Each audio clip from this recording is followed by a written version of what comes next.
मां भारती दीर्घा फाउंडेशन के तत्वाधान में निरंतरता के साथ इस वर्ष भी शीतल विशुद्ध जल प्याऊ का शुभारंभ किया गया। संस्था अध्यक्ष एवं संस्थापिका श्रीमती ज्योति जैन ने कहा कि पशु और नन्हे पक्षी भी ईश्वर की अनुपम रचना है और शास्त्रों में कहा गया है कि प्यासे को पानी पिलाना सबसे बड़ा दान है। जल ही जीवन है और इसकी सेवा सबसे बड़ी इबादत है। हम सबको पता है कि पानी का कोई रंग नहीं होता है, फिर भी वह जीवन में खुशियों में रंग भर देता है। भीषण गर्मी के इस दौर में यह प्याऊ केवल पानी ही नहीं बल्कि मानवता की शीतल छांव है। इसी क्रम में आज प्याऊ का शुभारंभ रत्नेश सोनकर के मुख्य आतिथ्य में किया गया। संस्कार धानी जबलपुर में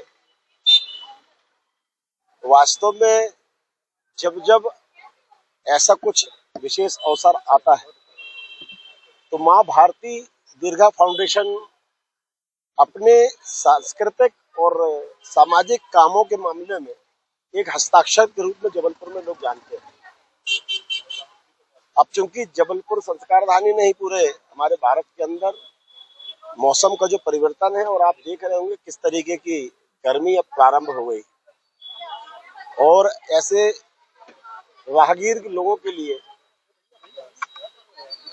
पिछले अनेक वर्षों से मां भारती फाउंडेशन के द्वारा यहाँ पर प्याऊ की व्यवस्था की जाती है। जो राहगीर यहाँ से निकलते हैं उन लोगों को ठंडा पानी इस प्याऊ के माध्यम से दिया जाता है। वास्तव में लोगों के सूखे कंठ को गीला करना भी अपने आप में बड़ा ही नेक काम है।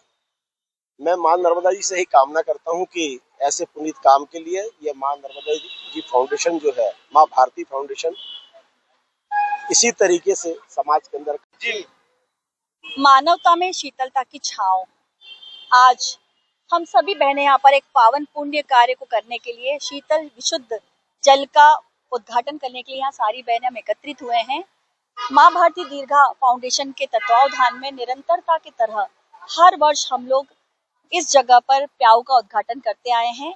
और हम सब जानते हैं कि जिस तरह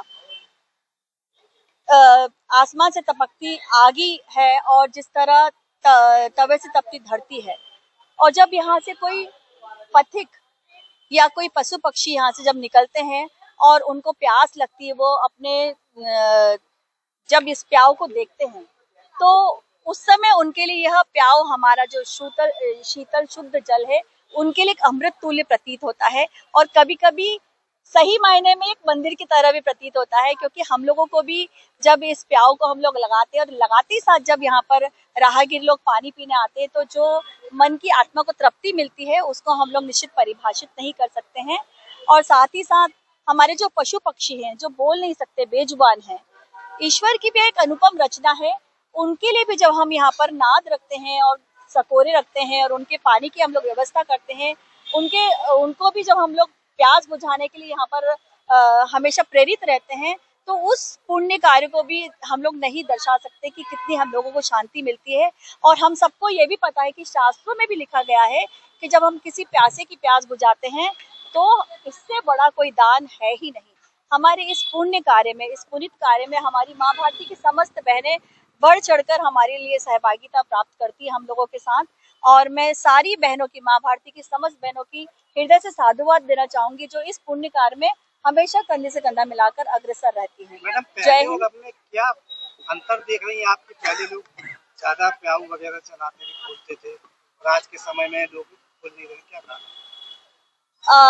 आज के समय में भी बहुत प्याऊ खुल रही है, जगह जगह प्याऊ खुल रही हैं, और हम लोग तो निरंतरता के तरह जगह जगह प्याऊ का उद्घाटन करते आए हैं और उसकी देखभाल भी करते हैं। क्या संदेश देना चाहती हैं देशवासियों को? मैं देशवासियों को ये संदेश देना चाहूंगी कि क्योंकि यह इससे बड़ा कोई धर्म नहीं, इससे बड़ा कोई दान नहीं, और अगर हम प्याऊ कहीं पर भी लगाते हैं तो जब प्याऊ पे लगाते ही साथ लोग जब पानी पीने आते हैं तो जो आत्मा को शांति मिलती है उसको निश्चित परिभाषित नहीं किया जा सकता। सब लोग अपने अपने घरों के बाहर भली एक प्याऊ, सकोरे, चिड़ियों के लिए, पक्षियों के लिए, जो बेजुबान है, बोल नहीं सकते, उनके लिए सब लोग जरूर से जरूर यहाँ पर लगाएं।